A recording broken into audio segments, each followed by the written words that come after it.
Hola, cordial saludo. Hoy estoy con un atalayero. Bueno, ahora se dice atalayense porque todo va cambiando. Pero de una o de otra manera siempre se dice con cariño, con amor, con respeto, con todo lo que ha representado la gente de Atalaya para esta ciudad, para el progreso de esta ciudad, para la mano de obra de esta ciudad, pero también para la educación, porque los atalayeros y los atalayenses de los años 60 y 70, la mayoría les tocó venirse del campo y no eran formados. Sus hijos se formaron, son profesionales y han salido adelante y tienen grandes familias y hermosos sueños.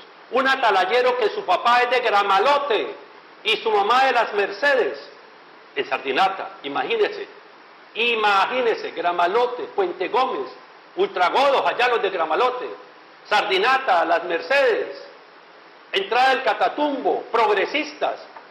Bueno, yo no sé qué eran ellos, ¿no? Yo digo por las regiones. Él se trata de un atalayero, atalayense, cucuteño, Gabriel Becerra. Bienvenido, Gabriel. Muy buenos días, don Amaris. Gracias por reivindicar mi origen como hijo de Atalaya, hijo de el barrio Tucunaré, hijo de la escuela de Claret, donde estudié mi primaria, hijo del Colegio Departamental Integrado Juan Atalaya, el famoso Coldija, hijo de la primera etapa donde íbamos a jugar en las canchas de fútbol o en las canchas de basquetbol cuando el rojinegro era ante todo un paseo rojinegro, después se fue llenando de otras cosas y bueno, estoy ahora por la confianza que me han delegado la ciudadanía de la ciudad de Bogotá como representante a la Cámara, congresista, fui reelegido para los próximos 4 años. He participado en la Comisión Primera Constitucional, que es la que trata los asuntos relacionados con las reformas del Estado, estructurales, constitucionales, las leyes estatutarias, entre otros temas que hacen que las comisiones Primera de Cámara y de Senado sean las más importantes del Congreso de la República, y actualmente he tenido el honor de presidir la Comisión Primera, en donde me encuentro durante el último periodo. Igualmente soy dirigente del Pacto Histórico, de su dirección nacional, y el candidato Iván Cepeda Castro me ha delegado la responsabilidad, junto con otras compañeras y compañeros, de tener la coordinación política y el diálogo de interlocución con muchos sectores de esta campaña, que no tengo duda es la campaña victoriosa que va a dirigir los destinos de la República durante los próximos 4 años. Entonces, las cosas de todas maneras están cambiando. Que un atalayense, que un atalayero digno del barrio Tucunaré haya podido llegar al Congreso de la República, haya podido presidir la Comisión Primera de la Cámara y esté en el equipo dirigente del próximo presidente de la República, quiere decir que la historia de Colombia ya no es la historia simplemente de las élites que con los apellidos pomposos se rotaban cada 4 años a sus hijos en embajadas, en consulados, en ministerios, sino que la juventud popular, de la cual me siento orgulloso pertenecer, puede con disciplina, con esmero, también asumir responsabilidades de Estado. Creo que eso es posible por ciertas circunstancias que deberían dársele a todos los jóvenes de la barriada, de Antonia Santos, de Palmera, de Chapinero, de Motilones, de La Ermita, o bueno, vayámonos al otro lado, sí, allá a La Libertad, a San Martín, a Belén, que gracias al estudio, tengo que reconocerlo, y a la educación, que es tal vez el principal promotor de la posibilidad de que como personas podamos ascender socialmente y asumir responsabilidades que nos ayuden a mejorar nuestras condiciones personales y familiares, pero sobre todo también que ayuden a transformar democráticamente este país, pues yo he podido llegar a estas responsabilidades, y creo que lo básico, mi compromiso ético, es ayudar a que se amplíen estas alamedas y se pueda dar estas garantías a las nuevas generaciones y a la barriada. Que las madres se sientan orgullosas como se sentía orgullosa mi mamá y mi papá de tener un hijo profesional, de que fuimos los primeros con mis hermanos que pudimos desde la barriada ser profesionales, y que ese sea un derecho como ha sido el derecho para los hijos de los grandes empresarios o de las élites. De ahí provengo yo y me siento muy orgulloso, don Amás. Le voy a decir Gabo, porque así se identifica él, pues políticamente, además en sus redes. No lo digo por confianzudo. Así me dicen también. Sí, así le dicen, además Gabo. No lo digo por confianzudo, guardo el mayor respeto a mis entrevistados. Gabo Becerra. Este cuento usted lo echa aquí porque está en Cúcuta. Usted cuando está en Bogotá, sí dice soy atalayero, soy atalayense, jugaba en canchas de tierra o se lo tira ya de rolito. Ayer me estaban entrevistando sobre la campaña y alguien me preguntaba si era hincha del fútbol. Y sí, claro, soy hincha del fútbol porque bajábamos ahí a la cancha frente a Antonia Santos, que esa sí era popular, sí, esa no era como Candela. como la de la primera etapa, y jugábamos todas las tardes, pero les decía algo a mis electores bogotanos, ¿no? Porque yo no me siento avergonzado de decir en Bogotá que soy de Cúcuta, que soy de la frontera, que soy norte santanderiano y mucho menos que soy atalayero. ¿Por qué? Porque Bogotá, como muchas otras capitales, se ha construido fundamentalmente de las migraciones. ¿Como Atalaya? Como Atalaya también. Es un símil. Las ciudades en Colombia en general no han sido producto de una planeación urbana como sucede en otros países. En otros países, por ejemplo, cuando uno va a Brasilia y ve esa ciudad con unos trazos, con unas grandes avenidas, le explican, mire, lo que pasa es que aquí el Estado previó construir una capital y antes de que la gente llegara allá, la construyó en lo fundamental. Aquí no, aquí las ciudades son producto de migraciones, muchas de ellas lamentablemente producto de la violencia.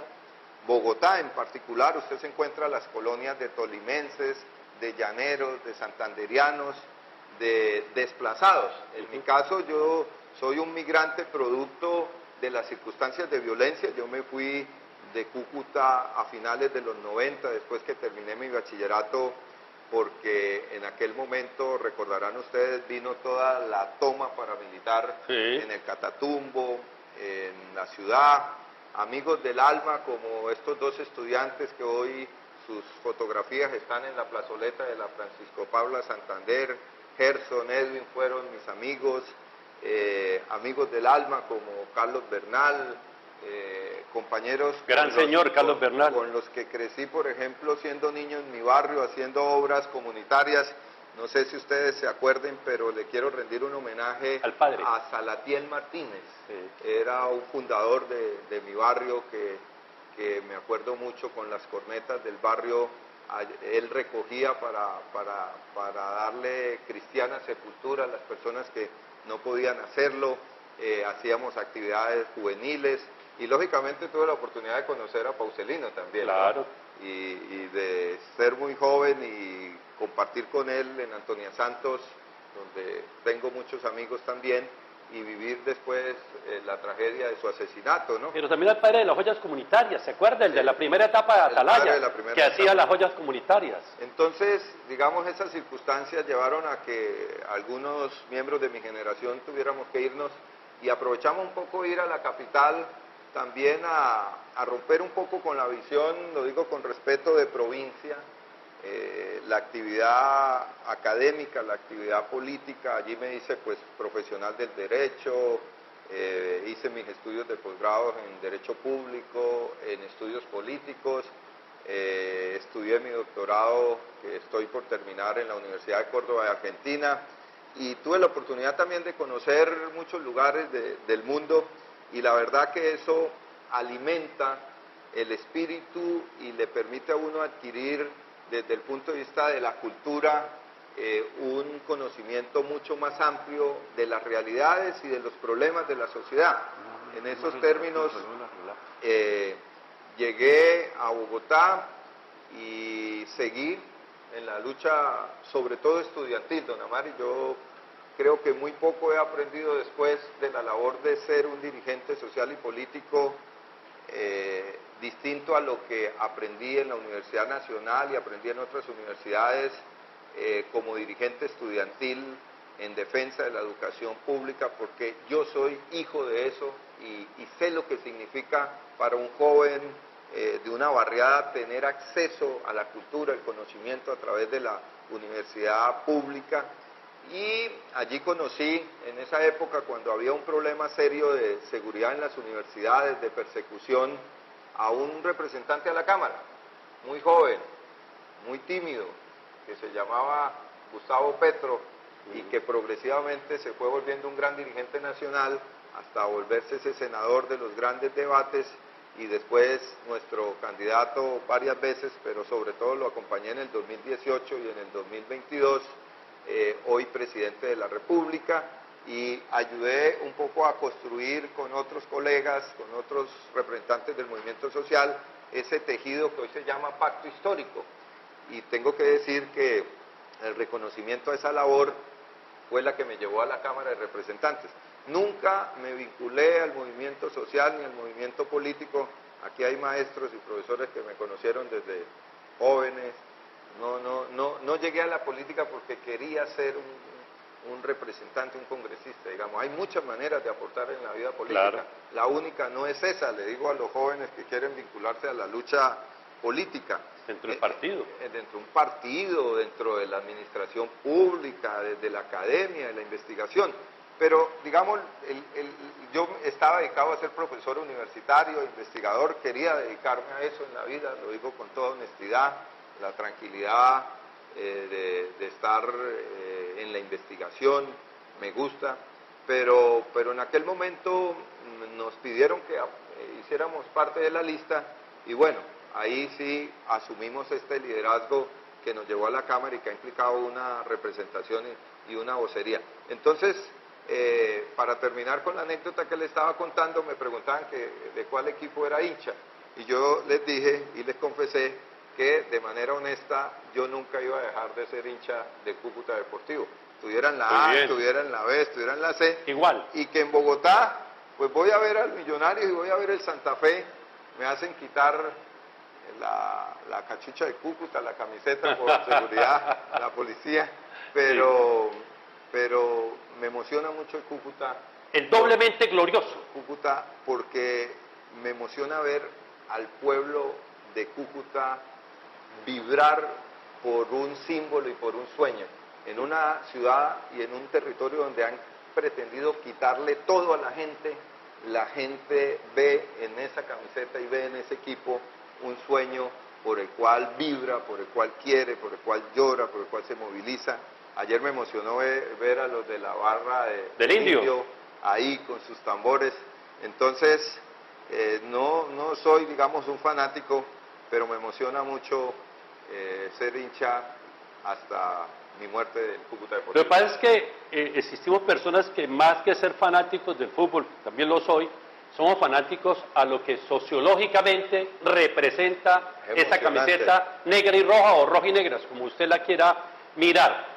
Pero es que además a usted lo presentan a la Cámara como un reconocimiento, porque usted lo dice con mucha humildad, pero los que sabemos un tanto de política, sabemos que el de la idea esa del pacto y todo eso fue una idea suya, usted es de los formadores de la construcción de esa gran unión. El pacto es una síntesis de un proceso de resistencias y de luchas que han dado muchas generaciones. Yo creo que un fundador del pacto es Tirso Vélez, por ejemplo, sí, porque aportó persistentemente en la lucha por la paz. El maestro Carlos Gaviria, Orlando Fazborda, Gerardo Molina, las resistencias campesinas de la década del 60 y del 70 contra el pacto del Chicoral. O sea, los que hoy ejercemos la vocería del pacto estamos parados sobre los hombros de generaciones enteras que antes, lo voy a decir coloquialmente, don Amaris, lo que llevaron fue palo. Sí. lo que Y llevaron hasta fue asesinados. destierro, lo que llevaron fue exilio, como mi querida amiga y senadora Aida Bella, lo que llevaron fue dolor. Y hoy ese esfuerzo, que le quiero dejar como reflexión a las nuevas generaciones, que hoy, por ejemplo, nos apoyan mucho en este proyecto del cambio, las conquistas que tenemos hoy son gracias a las luchas de generaciones enteras. Y la gran virtud de las perspectivas de este proceso se debe a esa persistencia. Eso deja una enseñanza, don Amaris, que es que en política, como en la vida, pienso yo, lo que da frutos es la persistencia y la lealtad. Cuando uno ve gente que va para un lado, que va para el otro, que hoy piensa una cosa, que hoy cree en una, que pasado mañana cree en otra, pues realmente se le pasa la vida en eso. Sí, así es. No, la gente como Gustavo Petro, como Iván Cepeda, que han creído en unas ideas, pueden ser que esas ideas en algún momento sean minoría, pero en otro momento son mayoría. Y los grandes líderes políticos están hechos de esa materia prima, de coherencia, de ideas y de persistencia. Y si en algo la vida me puede recompensar, es que creo que haber sido consecuente en lo que creo me ha permitido llegar a Bogotá con una mochila a finales de los 90 sin ninguna posibilidad. Le tenía mucho miedo presentarme al examen de la Nacional y todo eso. ¿Cómo le fue? Me fue bien y entré. Sí. Pero después de eso, pues yo vivo pues feliz, ¿no? Tengo mi vida tranquila, soy un profesional. Si no estoy en la política tampoco me va a hacer falta nada. Pero bueno, si la vida nos ha dado la oportunidad de ayudar a construir el pacto, donde hemos contribuido, sí, yo he contribuido, he estado en la creación política, jurídica, unitaria del pacto, pues creo que ha sido producto de esa lealtad a unas ideas y a un proyecto de vida con el cual voy a seguir independientemente de las circunstancias, porque es en lo que creo. Y uno para vivir necesita tener ideas, sueños, motivos, y yo los tengo en este proyecto del Pacto Histórico. El resto de la entrevista le vamos a colocar aquí un título, un doctorado aquí al doctor Gabo, al señor Gabo Becerra. Por favor, producción, vamos a colocar Gabo Becerra, atalayense, rayita, cucuteño. Para que toda la entrevista, el resto de la entrevista la vamos a ver. Gabo Becerra, abajo, atalayense, guión, cucuteño. El jugar en la cancha de Antonia Santos, siendo usted de la primera etapa, pues la primera etapa como que se andaba más pasito, en Antonia Santos se andaba más duro. Yo jugaba en la de Tucunaré, que queda en la vía hacia el sur, sí.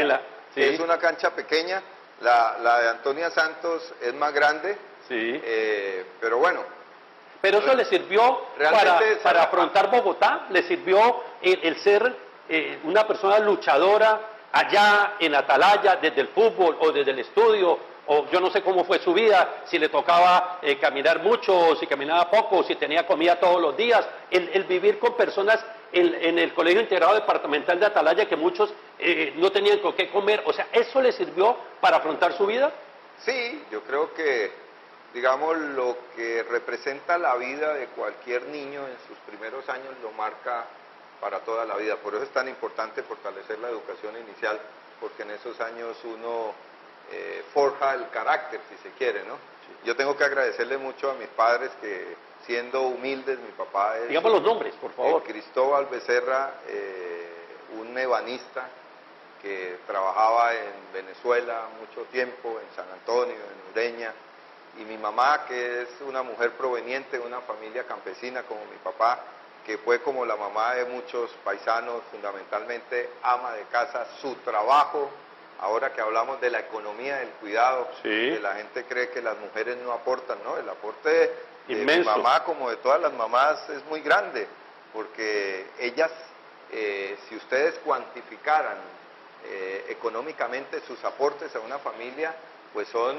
incluso superiores a los que se puede hacer desde los padres o desde los hombres. Entonces mi mamá, su trabajo fuimos nosotros, ¿no? Se dedicó toda la vida a eso, y le agradezco mucho que siempre me hayan apoyado y me hayan permitido ser. O sea, mis padres nunca me cohibieron ni me limitaron en mis ideas. Por ejemplo, don Amaris, tú decías algo que es importante. La tradición familiar de la mayoría de los nortesantanderianos es una tradición que viene de algunos pueblos muy conservadores, ¿no? Ayer Sí. hablábamos un poco de que cuando sucedió esa tragedia en Gramalote, es tal el nivel de afinidad ideológica conservadora que los habitantes del pueblo estuvieron muy pendientes de qué pasaba con la estatua de Laureano, ¿no? Sí, claro. Y se la llevaron para la gobernación y la tuvieron ahí, después la regresaron, porque en esa etapa de Colombia, donde vivimos muy fuerte la violencia y los pueblos se casaban con una u otra militancia o con otro color político, pues allí les tocó el Partido Conservador, ¿no? Mis papás realmente, como muchos papás, eran de esa tradición, pero no eran propiamente... ¿No era ultragodo? No eran ni ultragodos, ni eran fanáticos políticos, ni religiosos tampoco, siendo de una tradición católica. Oiga, pero venga, me faltó el nombre de... Mi papá Cristóbal No, ya es Becerra, Cristóbal, faltó y el mi de su mamá Ana Elcida Yáñez. ¿Ana qué? Ana Elcida Yáñez. Ana Elcida. Yáñez Peñaranda. Yáñez Peñaranda. Ah, pues Peñaranda. Yáñez Peñaranda, Ana Elci Yáñez Peñaranda. Jairo Yáñez me decía la otra vez, ¿y usted cuál es Yáñez ese? Y yo le dije, pues de los pobres, de los suyos no sé. Pero venga, si su papá no era de extremos, ¿usted se considera de extremos? No, yo soy un hombre que me siento orgulloso de las ideas en las que creo. No soy vergonzante de mis ideas. Sí. Yo soy un hombre de izquierda, me formé en la vida de la izquierda. Soy un hombre que creo que en este país hay que darle la oportunidad a que otro tipo de ideas que han gobernado durante 200 años, prácticamente en toda la vida republicana, no solamente puedan existir, porque hubo un momento, don Amaris, donde no podían existir. Yo vengo de ser el secretario general de la Unión Patriótica. De la UP. En una democracia nunca debió pasar lo que pasó con la Unión Patriótica, ni con la Unión Patriótica, ni con cualquier otro partido político. Es que a uno no le pueden decir que hay democracia cuando te asesinan dos candidatos presidenciales. ¿Y cuántos militantes de la UP? Alrededor de, el último informe de la JEP da alrededor de 7.000 y algo. Y el caso que fue fallado ante la Corte Interamericana, donde hay una condena del Estado de 6.000 y pico de personas, incluido el padre de Iván Cepeda, ¿no? Sí, claro. Manuel Cepeda, que fue el último senador de la UP de aquella época, que lamentablemente fue asesinado en la ciudad de Kennedy. Pero mis padres siempre fueron muy respetuosos. Mis padres, sobre todo, expresaban cierto temor, ¿no? Por lo que se pasaba, por lo que pasaba en aquella época. Aquí hay un barrio de Cúcuta que se llama Cecilia Castro, ¿no? Sí, claro. Cecilia Castro era la esposa de un abogado, ¿no? De Aníbal, Jesús Aníbal, que fueron asesinados, fueron de los primeros asesinatos contra la UP Norte de Santander. Entonces resulta que mi mamá necesitaba un abogado y iba donde ese abogado, un abogado muy bueno, profesionalmente. Entonces cuando mi mamá llegaba a la sala del lobby, de la oficina del doctor Jesús Aníbal, estaba el semanario Voz Proletaria en esa época, o Voz de la Democracia, no sé, la dirigía Manuel Cepeda, entre otras cosas. Entonces el doctor Jesús Aníbal no los ponía a leer La Opinión, ni El Tiempo, ni El Espectador, sino que leían Voz, que es el semanario que todavía existe de la izquierda. Entonces cuando yo iba a mi casa ya con el periódico Voz y lo llevaba, entonces mi mamá se le venía a la cabeza al doctor Jesús Aníbal. Sí. Y entonces le daba temor porque al doctor Jesús Aníbal y a su esposa los asesinaron. Entonces mi mamá decía, sobre todo me da miedo que en este país con tanta violencia le pueda pasar a alguien por pensar distinto y que a ti te pase algo de este tipo. Pero yo nunca tuve de mi papá, nunca tuve de mi mamá un reproche por lo que pensaba. Cuando decidí irme a Bogotá, le dio un poco, al viejo le dio el dolor de padre, pero como buena cultura norte santanderiana, los hombres no se rajan. Sí. Entonces él no me dijo nada, me mandó a mi mamá. Entonces mi mamá me dijo, ¿y usted para qué se va por allá? ¿Usted qué es lo que va a hacer? Quédese acá mejor. Y yo le dije, no mami, yo quiero irme a estudiar en primer lugar y quiero también tener la oportunidad de conocer, ¿no? De salir de la ciudad, de ver cómo es la capital y de conocer otros lugares, otras ideas, otras personas.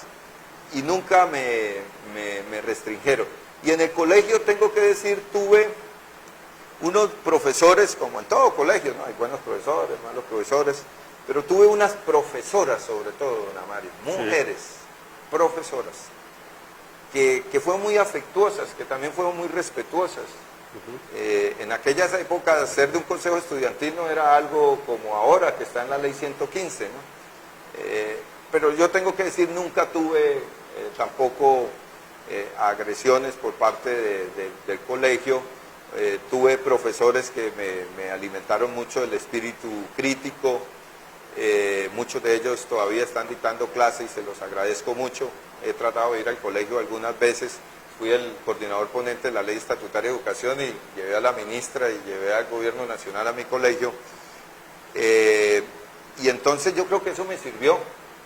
Yo creo que lo que uno aprende en esos años le sirve para toda la vida, y yo siento que en Bogotá esos valores me sirvieron para moverme en una selva de cemento como es la capital, donde aprendí muchas cosas, ¿no? En Cúcuta bailábamos merengue y vallenato. Sí. Allá aprendí a cogerle un amor a la salsa. Eso. Durísimo. A la salsa dura. A la salsa dura ya del goce pagano. Eso. Y aprendí a cogerle un amor también al frío. Ayer todo el mundo estaba quejándose porque Sí. estaba Cúcuta como yo la recuerdo. Sí. Caliente, fuerte, prácticamente hasta las 6 de la tarde. Si Sí, no, por hubo una- sol. si no aparece una nubecita ahí, no baja un poco el clima.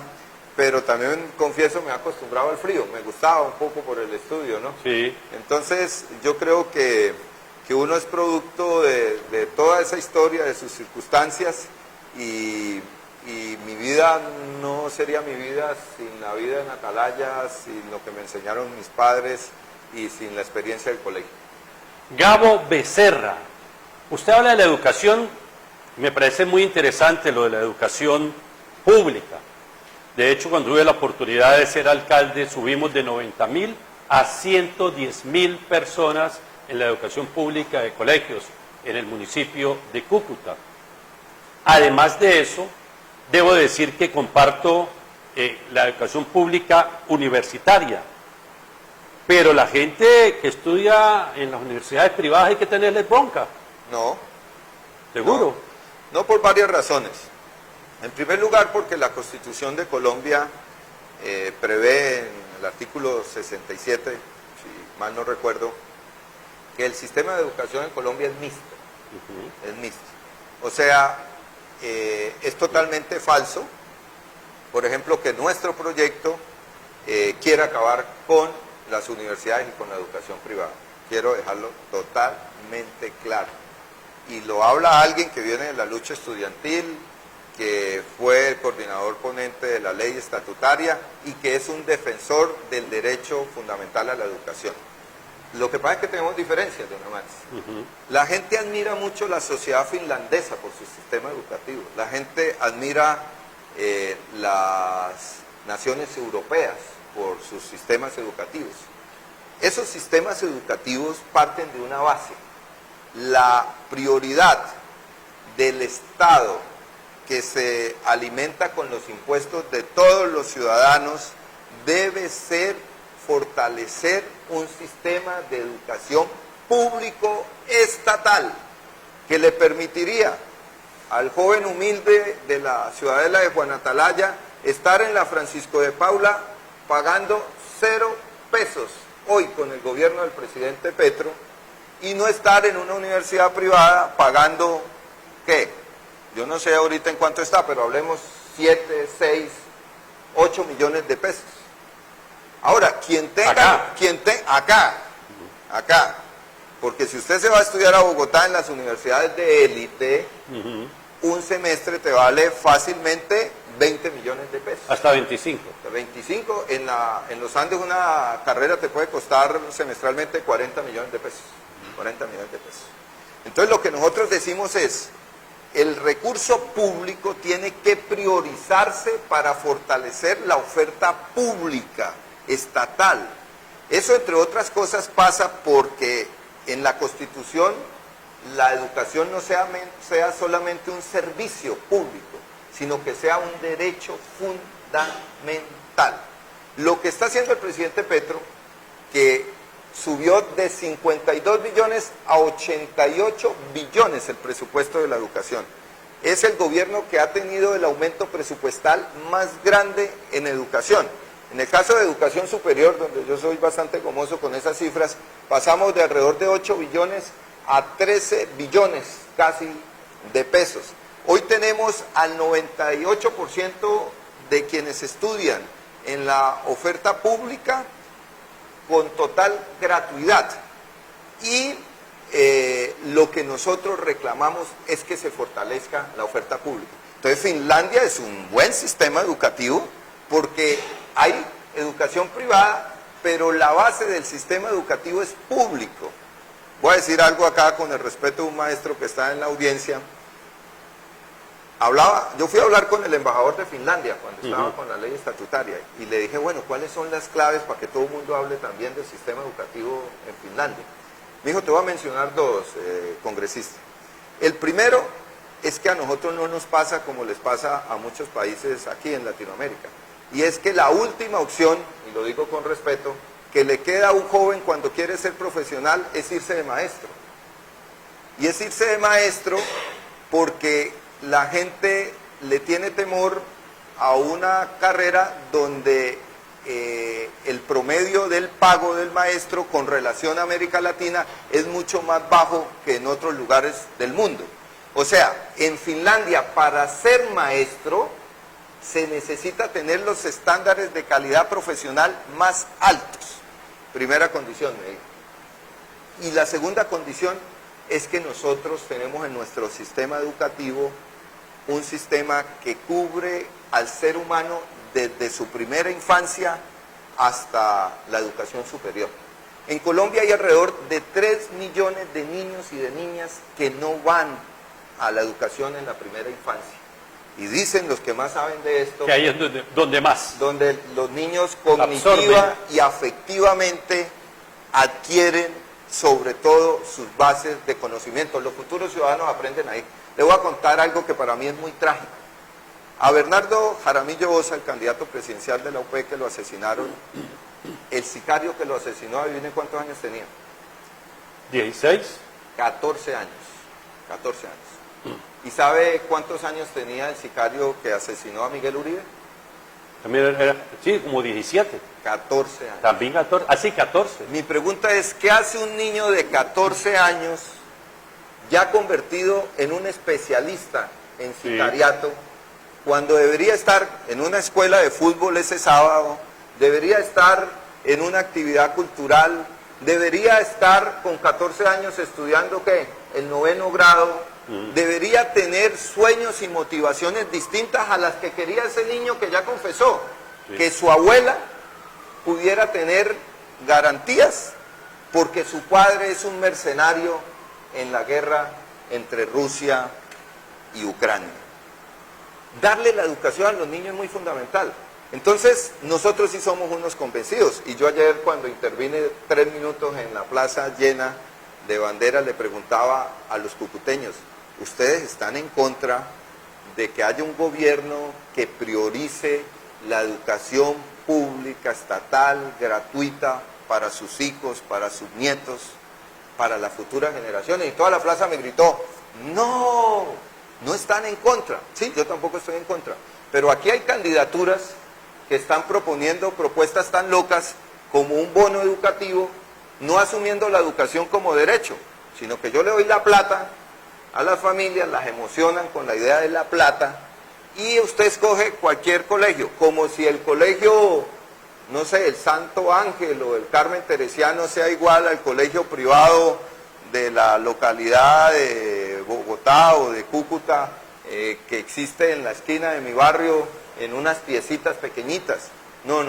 La educación, como la educación en Francia, debe ser para el hijo del ministro, para el hijo del obrero, para el hijo de la ama de casa, igual. Todo, algo que habla de una sociedad democrática es que todos puedan tener acceso a la educación. Y termino con esto, que es algo también muy vivencial. De todos los primos que yo tengo, seguramente muchos van a estar viendo esto, y las familias del campo antes tenían hijitos, ¿no? Bastantes. Por ejemplo... Las madres eran unas vírgenes, 10. O sea, unas santas vírgenes, no vírgenes, sino santas, unas santas. O sea, porque 10 hijos, 8 hijos. Sí, por el lado de mi mamá como 14. Imagínense. Por el otro lado como 9. Eran unas santas. Y yo y mi hermano y mi hermana somos los únicos de todo ese gran número de primos que fuimos a la universidad y que nos graduamos. Tuvieron la oportunidad. Mi papá siempre dijo, yo les doy hasta el bachillerato, de ahí para adelante. Defiéndese. Pero tuvo una gran virtud, don Amaris, también, Sí. que siempre nos dijo, es muy importante que estudien. Sí. Seguramente otros familiares, y yo no los juzgo, pues dicen, no, lo mejor es producir, ¿no? Además había algo que era muy curioso, ¿no? Mi nono, me dicen mis tías, decía lo siguiente, yo le doy educación, bachillerato, a los hombres. Yo no le doy a las mujeres. Las mujeres que consiguen marido. Las mujeres van a conseguir marido, pero además lo que tienen que aprender es un arte. Entonces, ¿qué aprendió mi mamá y mi tía? Aprendieron a coser. Costura, me imaginé. Costura. Entonces, mi nono no le pagaba educación a sus hijas, le pagaba educación a sus hijos. Pero los hijos, pues en el contexto en el que vivían, pues lo que querían era producir. Sí. Entonces, no se percataron de que era muy importante también poder estudiar. Entonces, gracias por hacerme la pregunta de la educación. La verdad, yo creo que si hay una diferencia entre nuestro proyecto político y el proyecto de la derecha, es que para nosotros la educación, y para mí en particular como dirigente del Pacto Histórico y como congresista, debe ser el elemento principal para la transformación democrática de esta sociedad. Porque cuando usted se educa, usted adquiere cultura política también. Y entonces cualquiera no puede venir a meterle los dedos en la boca. O a engañarlo, o a meterle miedo, a decirle que un político es el demonio, que esto lo van a convertir como yo no sé qué, como Venezuela. No, las cosas, cuando la gente tiene la capacidad de construirse sus propios juicios, son mejores, porque eso es democracia. Gabo Becerra, yo creo que los empresarios en este país son fundamentales para el progreso del país. Yo creo que a los empresarios hay que colaborarlos, no perseguirlos. Hay que permitirles que generen empleo, porque si el empresario genera riqueza justa y genera empleo, pues este país va a poder seguir prosperando, porque el Estado nunca podrá sostener a un cúmulo de trabajadores total de todo el país. ¿Por qué los empresarios, según usted, que me dicen que es una persona supremamente cercana a Iván Cepeda, no le tienen que tener miedo a Iván Cepeda? Porque le tienen culillo algunos. ¿Por qué no tienen por qué no tenerle temor a Iván Cepeda? Yo les recomiendo, antes de mi respuesta, que busquen en YouTube la entrevista de Iván con El Tiempo del pasado domingo, porque esa misma pregunta se la hicieron. Lo que les recordaba Iván es que le sacaran alguna intervención de él donde él defendiera que el proyecto económico que nosotros estamos defendiendo es un proyecto estatista, que no tiene espacio ni que reconoce el papel de los empresarios. Eso es totalmente falsa, es otra de las narrativas que se quieren vender. Como en el tema de la educación, pues se me olvidó decirlo, el tema de la ideología de género y todas esas cosas que le meten a la gente para meterle miedo. Mire, Voy a responder como se lo respondí a Juan Roberto Vargas en Caracol. ¿Se acuerdan de Francisco Santos? Claro. Entonces Francisco Santos hace 4 años, cuando íbamos a leer al presidente Petro, dijo en una entrevista, todos ustedes la pueden conseguir, que si ganaba Petro esto se iba a destruir, que esto se iba a convertir como Venezuela, que el dólar se iba a disparar, que la inflación se iba a disparar, que el desempleo se iba a disparar, que la economía no iba a crecer. Entonces lo primero que yo les digo es, no me crean a mí, yo soy un dirigente político, vayan a las cifras oficiales del DANE, que son técnicamente rigurosas porque eso está regulado, o vayan a los indicadores de otras instituciones. En primer lugar, el desempleo que estaba en 2 dígitos, hoy está en ¿cuánto? 8.8%. Ojalá pudiéramos hacer que el desempleo bajara más y sobre todo para Cúcuta que se reduzca la informalidad, que de todas maneras se ha reducido un poco por la reactivación del sector agrario. Segundo, el tema de la inflación. Recibimos la inflación en 2 dígitos, hoy la tenemos en 5.3 o algo. En tercer lugar, el tema del crecimiento económico. Esto se iba a venir a pique. El crecimiento económico hoy es de los crecimientos económicos más presentables de la región, con más del 2.3%. Váyase para la Alejandría o váyase en Bogotá para Centro Mayor y miren cómo están los centros comerciales, o váyase en vacaciones para Santa Marta o para Cartagena. La gente no es precisamente la que está con más necesidades. ¿Por qué? Porque entre otras cosas la capacidad adquisitiva de los que reciben el salario mínimo ha subido en promedio 60%. Alguien me decía, hay celadores de los edificios a los cuales les envío mis saludos, hay señoras de servicios generales en las instituciones que antes se ganaban 1.600.000 y se están ganando 2 millones de pesos. Y esa diferencia les está ayudando a mejorar su economía, les está ayudando a mejorar sus condiciones de vida. Entonces, no crean esas campañas de desprestigio. Y para el caso de los empresarios, entonces vayámonos, don Amaris, a las cifras oficiales.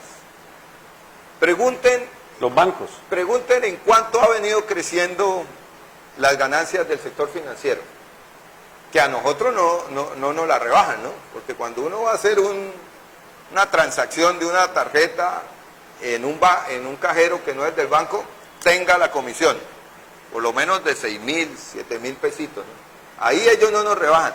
Han tenido crecimiento del más del 3%, pero vayamos a otro sector, al sector de los servicios, al sector de comercio.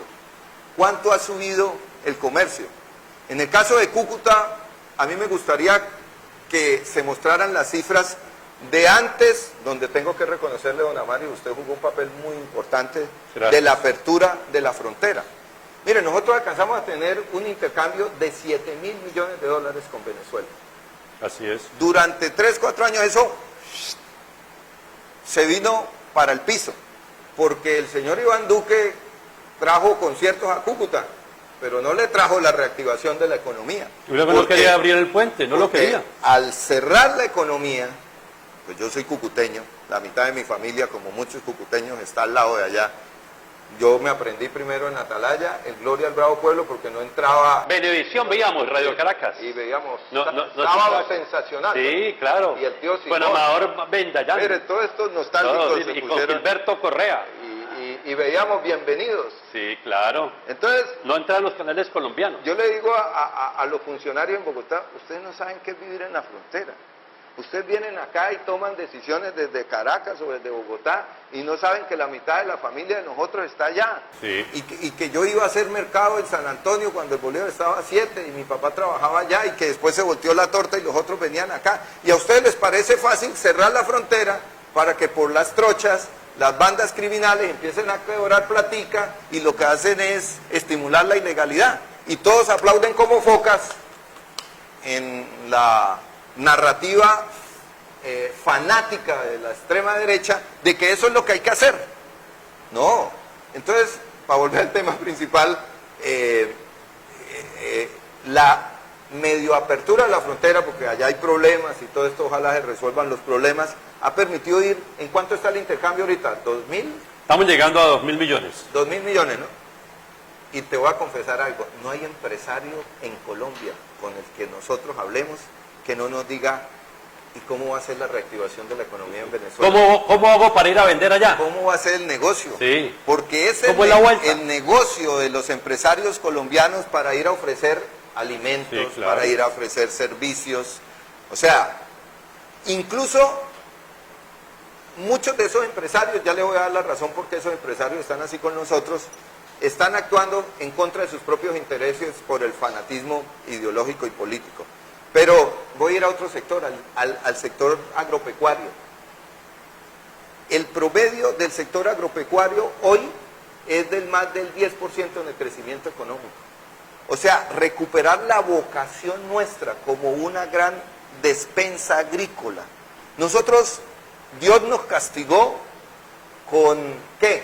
Con riqueza natural, humana. Nosotros dejamos de producir nuestros alimentos para importar los alimentos. Les recomiendo, audiencia de Cívico Medio, que busquen en Google un video. Tú también, don Amari, se llama buscaré. El chicharrón de la tierra en Colombia. Es más, se lo propongo que... ¿El chicharrón de qué? El chicharrón de la tierra de Colombia. Dura 5 minutos, páselo. En YouTube. En YouTube.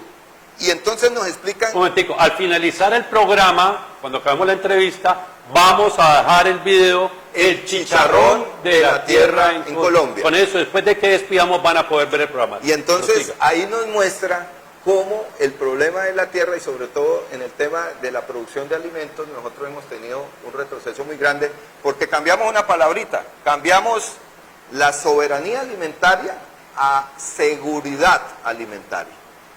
Y en estos mundos donde estamos a puertas incluso de una tercera guerra mundial, si usted no tiene cómo garantizarle a su propia sociedad cómo sostenerse alimenticiamente, usted importa todos los alimentos, los cereales de Estados Unidos, el pescado por allá de Vietnam, los alimentos que son la garantía principal para la sobrevivencia, pues nos va a ir muy mal.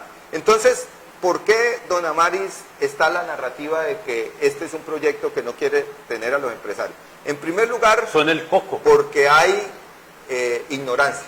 En primer lugar, porque hay ignorancia y se aprovecha la ignorancia. En segundo lugar, porque hay una intención de mentir. Y en tercer lugar, porque hay un sector de los gremios, no generalizo, don Amaris, un sector de los gremios que son unos fanáticos ideológicos y políticos de la derecha. Y a pesar de que están ganando, están llorando, porque lo que les interesa es seguir teniendo el control del gobierno y del Estado para priorizar exclusivamente sus intereses. Claro que hay problemas en la economía, en el mundo que estamos. Pues sí, hay problemas en la economía. Pero lo cierto es que si en algo el gobierno de Petro tiene para presentar resultados es en el campo económico y si hay algún sector empresarial que no le ha ido bien es porque de todas maneras las complejidades de los procesos económicos pues no son generalizadas los resultados para todos. Le voy a poner un ejemplo, el ejemplo del sector minero, el ejemplo del sector del extractivismo. El precio del carbón no se ha caído por culpa de Petro. O sea, mundial. Es mundial, es un fenómeno mundial, Sí, porque sí. hay un fenómeno de transición energética también que tarde o temprano va a llegar. Yo haría una invitación honesta al empresariado de la frontera, que entre otras cosas es mediano y pequeño empresariado, ¿no? Aquí no podemos decir que hay una gran industria ni un gran empresariado. Quisiéramos.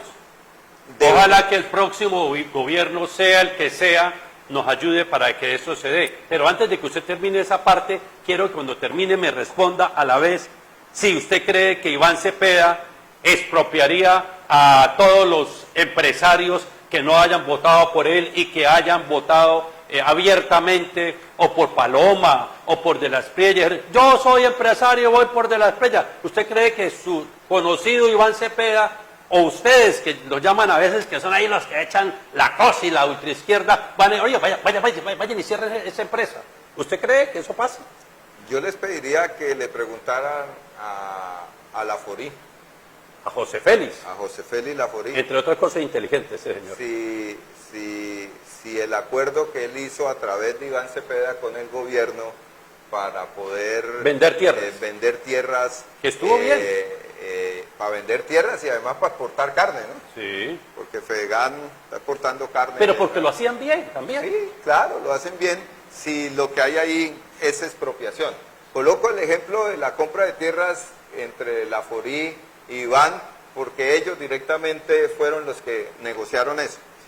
Yo, entre otras responsabilidades que he tenido en el Congreso, he tenido la responsabilidad de sacar adelante, don Amaris, la jurisdicción agraria. Sí, yo sé, lo he La leído. jurisdicción agraria. Hicimos la reforma a la Constitución, la ley estatutaria, y ahora estamos ahí en una pelea de la ley ordinaria porque quedó aquí cruzada en estos caminos de la política, y esperamos que ojalá salga, pero lo que hemos podido evidenciar, solicitando que haya justicia en el campo, que es muy importante, a mí me sorprendió, porque no era mi tema, que después de tantos años de violencia y de guerra en Colombia todavía dejemos que los conflictos del campo los resuelvan los actores armados, ¿no? Los que conocemos los territorios sabemos que donde no hay autoridad del Estado, donde no hay jueces de la República, ¿quién resuelve el problema de la cerca? Sí. ¿Quién resuelve el problema de la propiedad? El guerrillo y el para. Ellos. ¿A quién perjudica que hayan jueces agrarios para resolver los conflictos del campo en sus diversas especialidades? A los guerrillos y a los paras. Porque van a seguir teniendo la ¿O ley. será que esos jueces son guerrillos y paras? No. Lo que pasa es que en Colombia hay gente que ha hecho negocios con los baldíos, que es la tierra del Estado. Sí. Esta semana, por ejemplo, fueron y le quitaron como 6.000 hectáreas o más, no me acuerdo bien la cifra, al primo de la candidata Palomo Valencia, que venía explotándolas en el Bichada. ¿Pero eran de él o eran baldíos? Eran baldíos. ¿Y cuántos metros cuadrados ha reasignado este gobierno en baldíos a campesinos y campesinas? ¿O cuántos campesinos, no hablemos de metros, han sido beneficiados?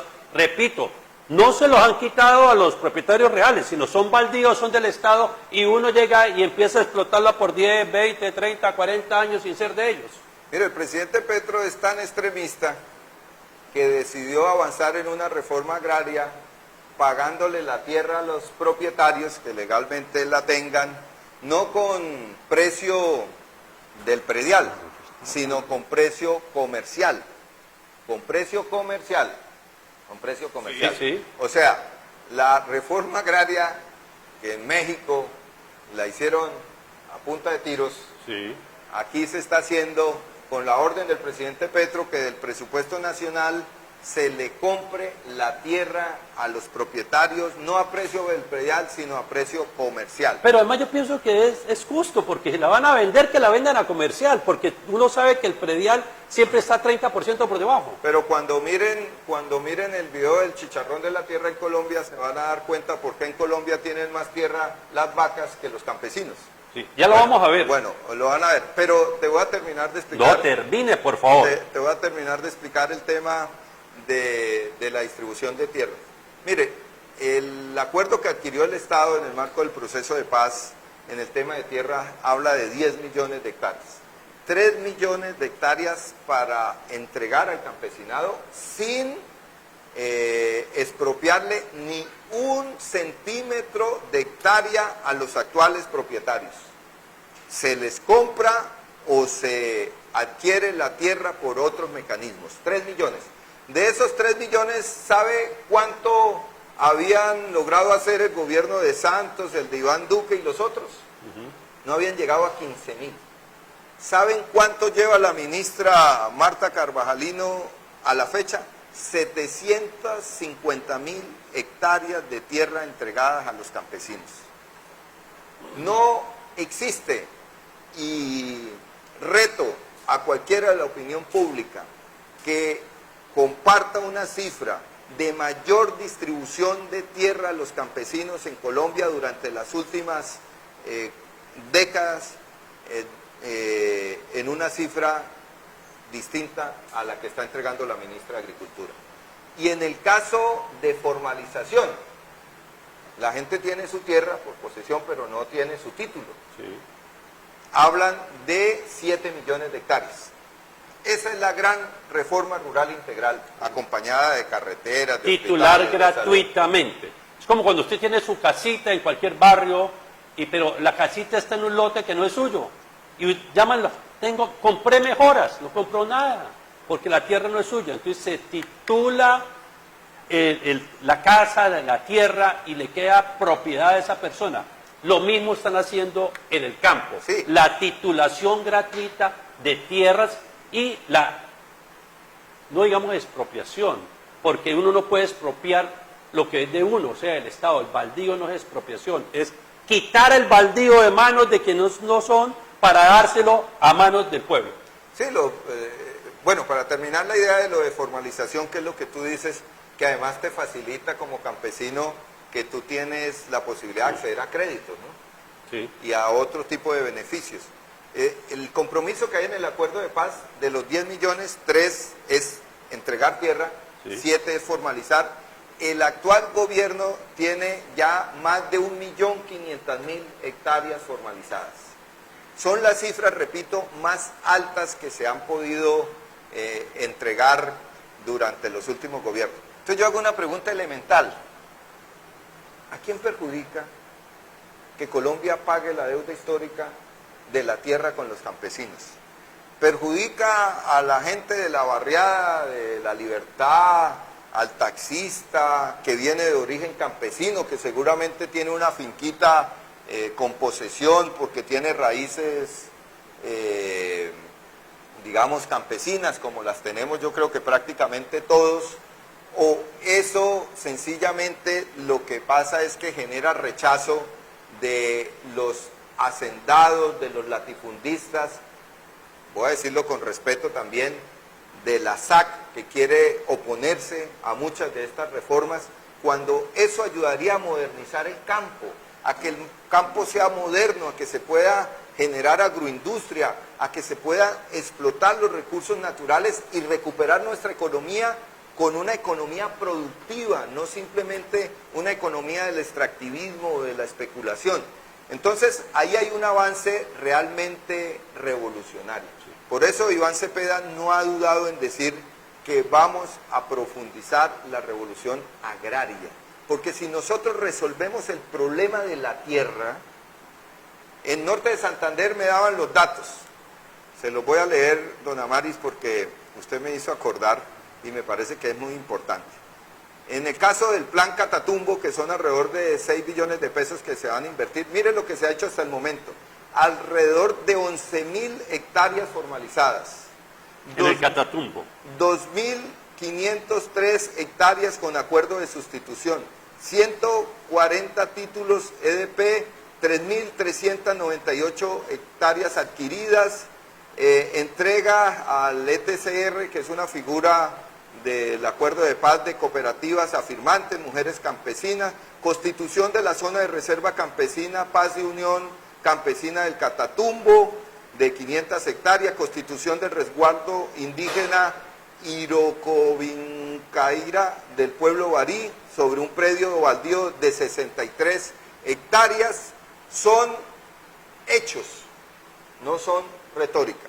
Entonces, así como nosotros no vamos a acabar con la educación privada, así como nosotros tampoco vamos a fortalecer la educación pública. En eso sí si nosotros tenemos presupuesto, vamos a priorizar el presupuesto para la educación pública. Sí, que ser pilo paga no sea en los Andes ni en las Javerianas, sino en las universidades públicas. Pero ni siquiera eso, don Amaris. En lo que usted se gasta por un estudiante en ser pilo paga, usted logra en el sistema público Que entren más. Que entren más con una característica adicional, que es que usted garantiza mediante la infraestructura o mediante la vinculación de maestros una apuesta permanente, que es lo que necesitamos. Usted va a las democracias más serias del mundo, repito, y el sistema público es un sistema fuerte. Adicionalmente, Iván Cepeda, ni los que estamos con Iván, ni el programa de Iván, ni nunca lo hemos dicho, vamos a acabar la iniciativa del empresariado ni la propiedad privada. Yo a rato mamo gallo, lo que digo es que hay que garantizarle la propiedad privada a la mayoría, porque es que la propiedad privada está concentrada en muy pocas manos. Otro datico, usted sabe que en Colombia el 1% de los propietarios es el dueño del 80% de la tierra productiva. Todavía un amigo al lado del apartamento mío en Bogotá cuando el acuerdo de paz y me dice, no, es que yo voy a votar no. Le digo, hombre, ¿y por qué vas a votar no? Yo vota por el sí, mira que... No, yo voy a votar no porque le van a quitar la tierra a los campesinos, hermano. Y yo le dije, ¿y usted sabe cuál es el nivel de concentración de la tierra a los campesinos? Y dije, no, pero allá hay una propaganda que dice que le va a quitar la tierra a los campesinos. El 1% de los propietarios es dueño del 80% de la tierra productiva en Colombia. Entonces, ¿a quién le van a quitar la tierra si los campesinos no han tenido la tierra? Para que a uno le quiten algo... Tiene que tenerlo. Tiene que tenerlo. Aquí la tierra no la han tenido los campesinos. Oiga, atalayero y atalayense, quiero comprometerlo, Gabo Becerra. Vamos a hacer dos preguntas finales. Quiero comprometerlo que acá o en Bogotá hagamos un programa exclusivo, porque allá me están mirando Támara y los amigos de la frontera, exclusivo de la frontera. ¿Cuáles son los beneficios?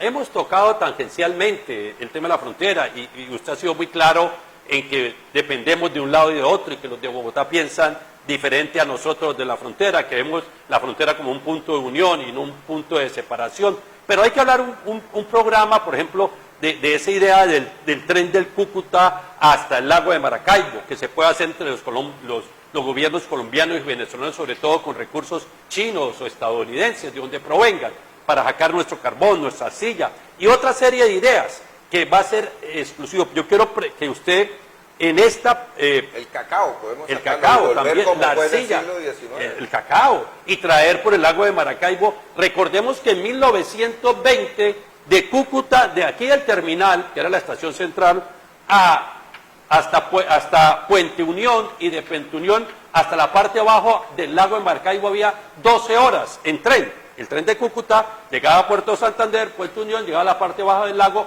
y salían en vapor hasta Nueva York en 12 días. Llegábamos más rápido que yendo... A lomo de bula a Bogotá, o a lomo de caballo, o que moría la gente, pero unió a otra cosa. Estamos más cerca los cucuteños de los puertos estadounidenses vía Maracaibo y europeos que otros lugares del país. Bueno, y eso nos permite decir que Cúcuta se puede reactivar con eso y que hay manera de hacerlo, pero vamos a hacer un programa de eso especial.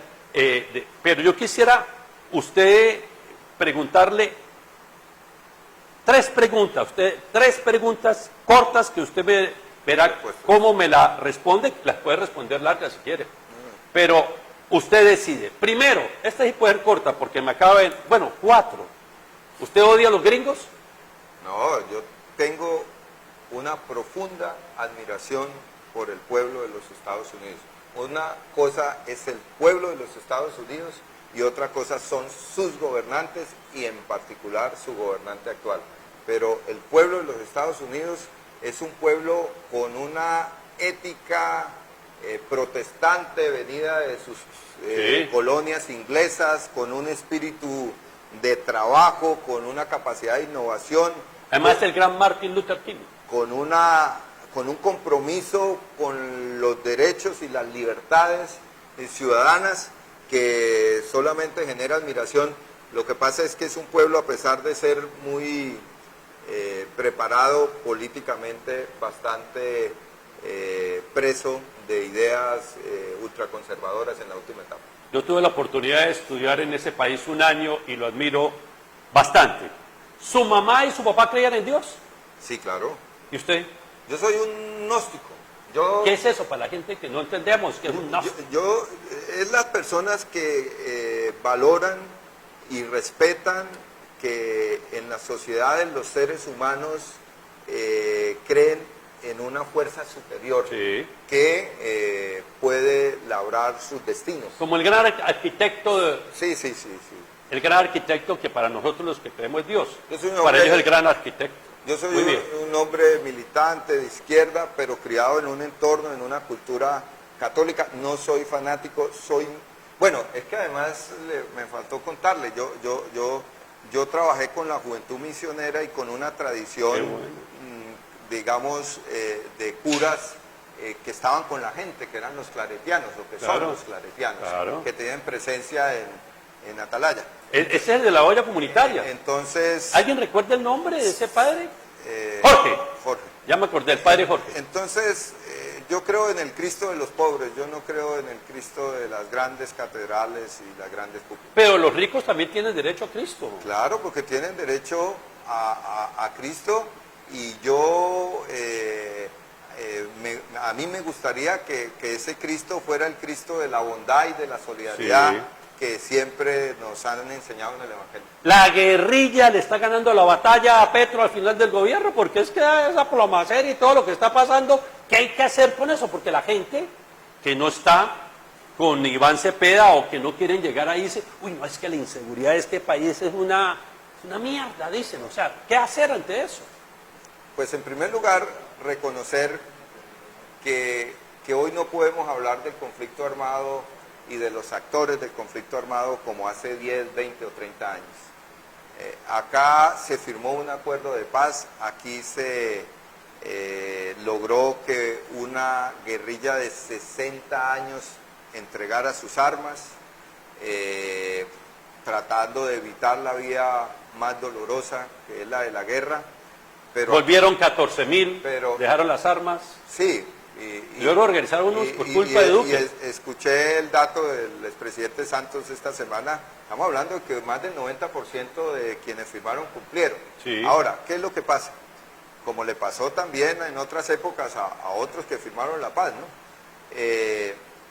La paz no es simplemente quitar armas y firmar papeles.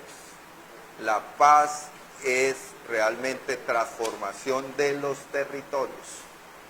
Yo le acabé de dar las cifras Sí, señor. del punto 1 Sí. de la reforma rural integral. Sí, 2016-2026, hace 10 años, ¿no? sí. Hace 10 años y no hemos cumplido ni en el tema de tierras.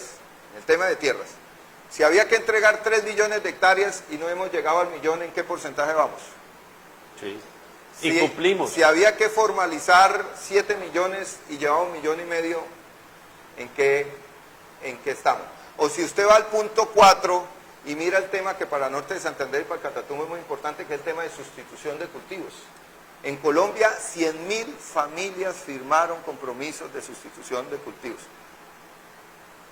Yo soy norte santanderiano y tengo familia en el Catatumbo. Yo estoy de acuerdo con usted que el acuerdo de paz con el que yo estuve de acuerdo y que siempre he defendido, que incumplió el gobierno posterior, etcétera, tampoco le da derecho a la guerrilla, y ahora muchas veces no hay guerrilla, sino un poco a bandidos que nos metan bombas y que nos acaben. Es que para allá voy. Yo creo que hoy lo que ha sucedido y pasa en general en los conflictos, y sobre todo cuando no se ejecuta el cumplimiento de los acuerdos, es que hemos entrado en una nueva etapa del conflicto armado, donde el aspecto ideológico y político, que es lo que caracteriza una rebelión armada clásica, guerrillera, se ha desdibujado, y lo que ha emergido principalmente es la disputa por la economía ilegal y muy rentable, ¿de qué? Del narcotráfico y del negocio. Mientras haya ese nivel de ganancia extraordinario que no se combate en Estados Unidos o en Europa, donde se la fuman o la consumen, además porque ya tienen otros problemas, ¿no? También la economía de la coca, aunque sigue siendo rentable, va a ir cayendo, porque ahora son pepas, fentanilo, otro poco de cosas que son terribles para la sociedad estadounidense. Yo nunca veo que allá haya no existen narcotraficantes en Estados Unidos, no existen. Además la marihuana, por lo cual tanto nos matamos los colombianos, ahora ya es legal. Ya está legalizada, y acá la gente está perdiendo es plata. Sí. Está perdiendo es plata. Entonces, don Amaris, yo creo que...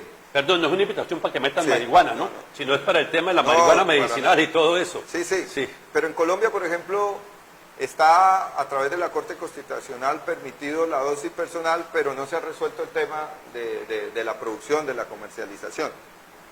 Entonces, yo creo que hoy los grupos que existen no son rigurosamente grupos subversivos, son grupos a los cuales las economías ilegales se los ha chupado en una gran parte, y están los territorios en unas disputas fundamentalmente por el control de esas economías, que además ya no son simplemente nacionales, ¿no? Yo creo que en la frontera con Colombia se mueven grandes poderes económicos ligados a las economías ilegales de otros países que también... Además porque son unos desgraciados.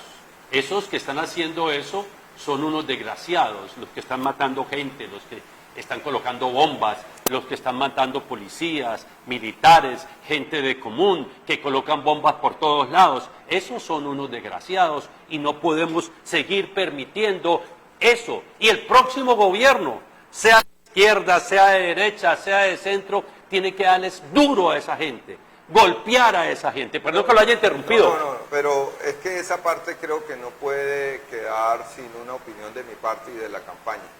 Ayer Iván Cepeda empezó la intervención solicitándole al ELN y solicitándole a los grupos armados en el territorio, en el caso particular del ELN, que dejen libertad a unas personas que están en su poder y que no tienen ninguna posibilidad, lo ha dicho Iván Cepeda, de que haya un espacio de diálogo si ese principio ético que nosotros hemos defendido de nuestra campaña no se refleja en que sentarse a la mesa implique el fin de cualquier agresión a los líderes sociales, a los asesinatos. ¿Qué tiene de revolucionario en una carretera colocar una bomba para que una comunidad, muchos de ellos indígenas, del territorio donde el pacto tiene influencia, mueran de esa manera tan... O así no la tuvieran. Sí, sí. Así como fue horrible el exterminio de la UPEP, tampoco podemos exterminar. Pero ¿por qué aquí el exterminio tiene que ver por ideas. Sí, pero ¿por qué digo en el caso de lo del Cauca que es gente de nuestro Claro, territorio? sí. Porque entonces salió una candidata a decir que nosotros estábamos aliados con esos grupos y que estábamos coercionando a la gente para que votara por nosotros, cuando quienes están colocando las bombas están afectando comunidades de nuestro territorio. Cero concesión, no de ahora, desde hace muchos años, a la práctica del secuestro. Cero concesión al uso de la violencia para justificar pretensiones de diálogo político y demás. Nosotros hemos dicho, vamos a trabajar en dos direcciones: control del territorio, lógicamente con un componente militar, pero es que llevamos décadas en eso. Usted no va a tener la posibilidad de colocar un soldado o un policía, le he escuchado al ministro de Defensa, cada metro en las zonas de conflicto. No, usted necesita que el territorio tenga presencia del Estado, lógicamente con la fuerza pública, pero usted necesita carreteras, usted necesita comercialización de los productos con los cuales sustituya la economía ilegal, usted necesita escuela, usted necesita hospitales, usted necesita presencia integral del Estado en el territorio para poder encontrar una salida al problema del conflicto, que está muy concentrado, sabemos, sí, acá en el Catatumbo, en el Cauca, en algunos lugares de la Amazonía y de la Orinoquía colombiana, pero que ya no es del nivel de otras épocas. Ahora, hay fenómenos de criminalidad distintos que sí hay que atender y que sobre todo, pues me duele como cucuteño, han venido afectando mucho la seguridad, ya no en el campo, sino en la ciudad. La ciudad, por ejemplo, las cifras que veo de sicariato en Cúcuta y de muertes violentas, pues son realmente preocupantes. Y son un reflejo del Catatumbo y de la migración y todo. Cerramos, señor representante de la Cámara, Gabo Becerra, pidiéndole a usted que nos haga un anticipo de lo que vamos a hablar en el siguiente programa sobre por qué es importante Iván Cepeda para la frontera. Siquiera amárqueme las líneas generales, porque en una próxima oportunidad ustedes acá van a poder ver ese programa. ¿Por qué? Esa pregunta hay que hacerla a todos los candidatos, a Las Priella, a Paloma, a Fajardo, bueno, a la gente de Iván Cepeda, a los cercanos. ¿Por qué nos beneficiamos los cucuteños y nortesantanderianos con Iván Cepeda? Porque a diferencia de otras ofertas y de otras propuestas políticas, nosotros no vamos a cerrar la frontera como lo hicieron ellos.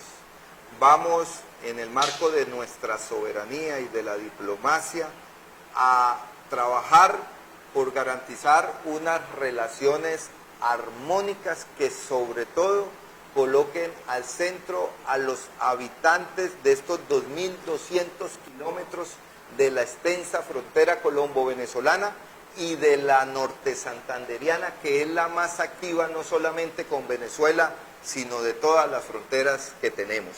Si en Venezuela se genera una transición política y económica que reactive su economía, por lo cual nuestro gobierno va a trabajar en el marco de la diplomacia y del respeto a la soberanía de los pueblos, el norte de Santander será nada más y nada menos que la base que se beneficiará en el comercio, en la economía, ojalá la reactivación del sector industrial y de otros sectores de la economía campesina o de la economía de los servicios, permitiendo crear empleo y permitiendo mejorar las condiciones de vida de la población. En segundo lugar, porque vamos a profundizar las reformas sociales, porque esos muchachos, hijos de nuestras familias, que hoy prestan el servicio militar obligatorio o decidieron hacer la carrera militar, alrededor de 400.000 miembros de la fuerza pública, no solamente son importantes para los discursos y para llevarlos a los campos de batalla, sino para mejorarles sus condiciones de vida. Este presidente que lo acusan de extremista, como Iván Cepeda, es el único presidente que le garantizó el aumento material del salario a los soldados de Colombia, de 300.000 pesitos que se ganaban a 2 millones de pesos. Nosotros no medimos la política de seguridad por litros de sangre. Ocaña nunca más, ni la provincia, será el territorio donde lleguen jóvenes de otros lugares de Colombia para que les coloquen uniformes y sean presentados, no como falsos positivos, eso tiene un nombre en el Código Penal colombiano, se llaman crímenes de Estado porque son ejecuciones extrajudiciales, que además manchan el honor y el uniforme del ejército de Bolívar. Un soldado de Bolívar nunca se deshonra manchando su uniforme, atentando contra la población civil. Porque esos hijos del ejército, de la policía, que quieren hacer sus carreras de oficiales o de suboficiales, ahora tienen matrícula gratuita en las escuelas militares. Porque además vamos a lograr no solamente que el 98% de los jóvenes que van a la universidad pública no paguen ni un peso, sino que vamos a trabajar por ampliar la oferta del derecho de la educación fundamental en la universidad pública, para que el hijo de la señora que hace las hallacas del domingo en mi barrio, que hace tiempo no me como, que le manden una a Bogotá, una hallaca, pueda ser ingeniero, pueda ser médico, pueda ser abogado, y ella se sienta orgullosa de su hijo, de su nieto, porque puede profesionalmente ayudar a sacar adelante su familia. Porque vamos a hacer una reforma a la salud que va a tener un plan de choque. Yo quiero explicar mucho el tema de la salud por una razón elemental, porque aquí hay dinero para la salud. Estamos hablando de cerca de 100 billones de pesos al año. Hemos presentado 2 veces la reforma a la salud. 2 veces, no una, 2 veces. ¿Y saben qué han hecho cuando llega a la Comisión Séptima del Senado? Y ustedes pueden revisar el texto de que presentamos al texto que llegó. Simple y llanamente no la discuten y la hunden, porque hay intereses de quienes han convertido los dineros de la salud en negocio para construir hoteles, para hacer inversiones de carácter privado, tal cual lo identificó no este gobierno, la Contraloría General de la República. Hacen de los dineros de la salud un destino distinto al que la Constitución mandata, con la integración vertical, con la falta de garantías laborales, porque nosotros logramos y vamos a seguir fortaleciendo que los muchachos que están en el año haciendo las prácticas en los hospitales puedan tener también el salario mínimo, para que los muchachos que están en el SENA hoy puedan tener el contrato de aprendizaje laboralizado que antes no tenían. ¿Sabían que en Norte de Santander habían alrededor de 77.000 adultos mayores y hoy esa cifra ha llegado casi a 115.000 y ya no les pagamos 70.000 ni 80.000 pesos, sino que el programa de adulto mayor les paga 230 y que eso, que es una política pública, se puede convertir en el pilar solidario de la reforma pensional que nosotros aprobamos? Por esa razón también les pido que voten por Iván Cepeda. Y en tercer y último lugar, porque este es un departamento hermoso, este es un departamento con una calidad humana realmente excepcional, laboriosa, y ese pueblo del norte de Santander no está condenado, yo no me creo eso, don Amaris, no está condenado a defender una política ciega que lo que quiere es llevarnos al pasado. El futuro de Norte de Santander está en una nueva política que garantice la vida, que garantice las reformas sociales y que garantice la reactivación de la frontera para que Cúcuta, Pamplona, Ocaña, Catatumbo puedan ser tal vez uno de los mejores lugares para vivir feliz, para vivir sabroso en Colombia. Por eso me parece muy valioso que en un próximo programa donde ya esté las bases programáticas de lo que va a ser el plan de desarrollo, podamos mirar en concreto la política de fronteras. Pues muchas gracias a Gabriel. ¿Cómo se llama el programa que vamos, el chicharrón de qué? ¿Los 5 minutos? Ya lo tengo listo. El chicharrón de la tierra en Colombia. El chicharrón de la tierra en Colombia, ya lo vamos a ver. Puede despedirse, Gabo. Muchas gracias por haber estado con nosotros. Bueno, muchas gracias a mi pueblo, al pueblo Motilón, Barí, al pueblo del cual somos también hijos.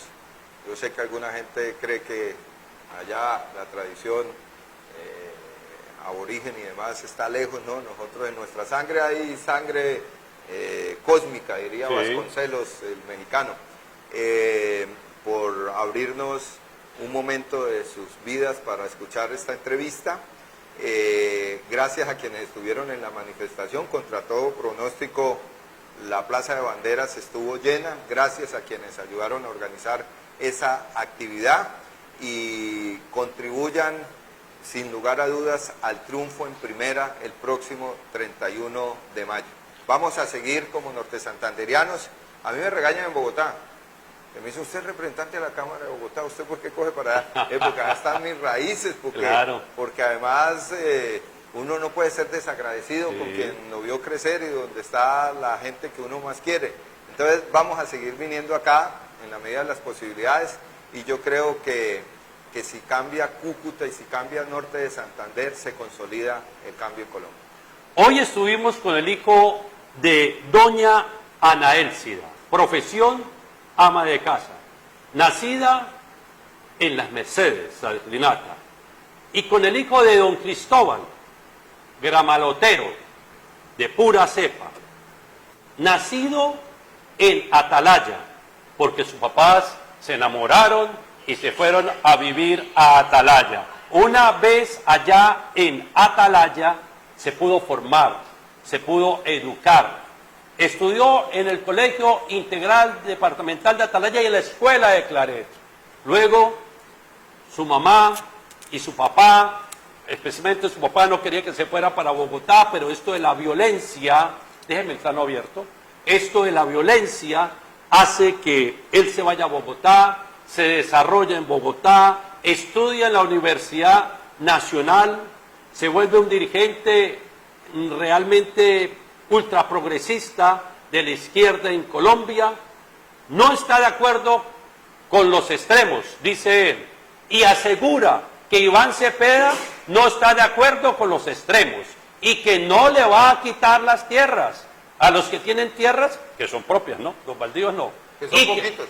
Y que no le va a quitar las empresas a los que no voten por él. Y que dice que Norte de Santander tiene la posibilidad y el derecho a avanzar. Y habla de una juventud donde tengan derechos en la educación, en la salud y en otros frentes. Nosotros acá en Cívica le damos la oportunidad para que todos expresen sus ideas, porque siempre hemos dicho que no estamos de acuerdo con los extremos. Somos Cívica, 183.000 hogares abonados en cableoperadores, canal en YouTube, canal en Facebook. Y este programa lo van a poder ver en diferentes momentos a lo largo de esta campaña, como otros, para que ustedes decidan por quién votar. Muchas gracias y quédense con el chicharrón. Ahí está.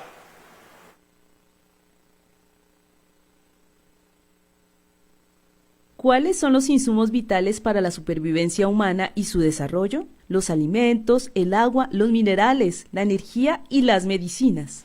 ¿Y sabes dónde están las fuentes de estos insumos? ¿En las ciudades? No, están en el campo y en los mares. El campo y los mares son fuente de vida, no solo para los seres humanos, sino para el planeta entero. ¿Y sabes otra cosa? Colombia es rica en todos estos recursos. Observa. Nuestro país tiene 42,3 millones de hectáreas para uso agropecuario. Observa la gran cantidad de ríos que tenemos. Además, tenemos 2.900 kilómetros de costa sobre 2 océanos. Nuestro territorio es muy rico en recursos mineroenergéticos.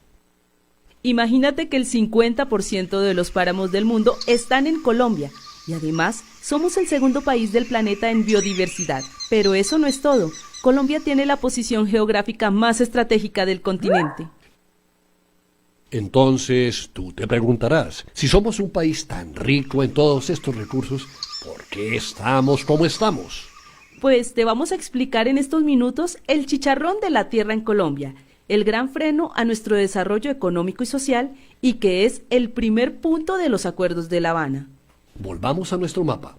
¿Recuerdas que te dijimos que Colombia tiene 42,3 millones de hectáreas para producción agropecuaria? Pues bien, de ellas el 80%, 33,8 millones de hectáreas son dedicadas a pastos para ganado. Y el resto, tan solo 8,5 millones de hectáreas, es decir, solo 20%, es dedicado a la agricultura. De esos 8,5 millones de hectáreas en agricultura, 7,1 millones de hectáreas son dedicados a grandes cultivos de café, palma, caña de azúcar y casi todos dedicados a exportar.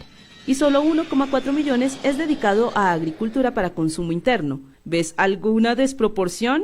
¡Ojo! ¿Sabes esto qué significa? Que 5 millones de pequeños campesinos que cultivan esas 1,4 millones de hectáreas producen el 43% de los alimentos que consumimos en Colombia. Pero ¿sabes que hay algo más desproporcionado aún? ¿Estás sentado? Siéntate. Te puedes ir para atrás. En Colombia solo el 0,4% de la población posee el 46% de la tierra. Observa.